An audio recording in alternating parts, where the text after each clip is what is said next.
ঝুঁকিপূর্ণ হয়ে পড়েছে পাবনার ঈশ্বরদীর খড়ের দায়ের এলাকার ব্রিজটি। ফাটল দেখা দিয়েছে বিভিন্ন স্থানে। ছোটখাটো যানবাহন উঠলেই কেঁপে উঠছে ব্রিজের পুরো কাঠামো। চলাচল করতে পারছে না ভারী যানবাহন। যে কোনো সময় ব্রিজ ভেঙে ঘটতে পারে বড় ধরনের দুর্ঘটনা, হতে পারে প্রাণহানি। এজন্য শঙ্কায় আছেন স্থানীয়রা। পাবনার ঈশ্বরদী থেকে বাইজিদ বোস্তামের তথ্যচিত্রে বিস্তারিত জানাচ্ছেন লামিয়া তানজিল মাহমুদ।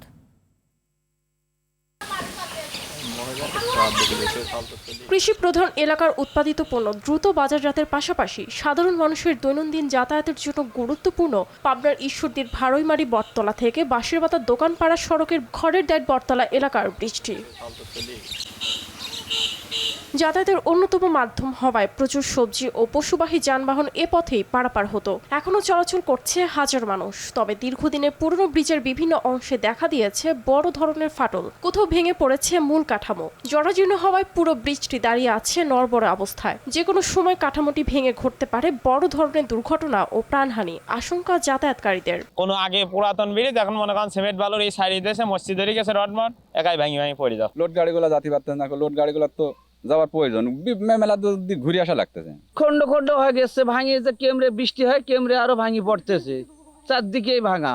আমরা এলাকাবাসী চাই এই ব্রিজটা যাতে দ্রুত সংস্কার করা হোক, সরকারের কাছে এই দাবি। বেশি ঝুঁকি মাল বোঝাই করা গাড়ি নিয়ে যাইতে খুবই সমস্যা। আমার পক্ষ থেকে, আমি এলাকার পক্ষ থেকে বলতেছি, আমাদের এই ব্রিজটা যেন সংস্কার করে দেয় সরকার। দ্রুত প্রয়োজনীয় ব্যবস্থা নেওয়ার আশ্বাস দিয়েছেন স্থানীয় সরকার প্রকৌশল অধিদপ্তর। পল্লী সেতু কালভার্টের রক্ষণাবেক্ষণ প্রকল্পের অধীনে এই ব্রিজটা আমরা রক্ষণাবেক্ষণ করব এবং যে অঙ্গগুলো রিপ্লেসমেন্ট করা দরকার সেই অঙ্গগুলোর আমরা এস্টিমেট করে আমরা জরুরি ভিত্তিতে এই মেইনটেনেন্স স্কিমে আমরা এই প্রকল্পটা প্রেরণ করব।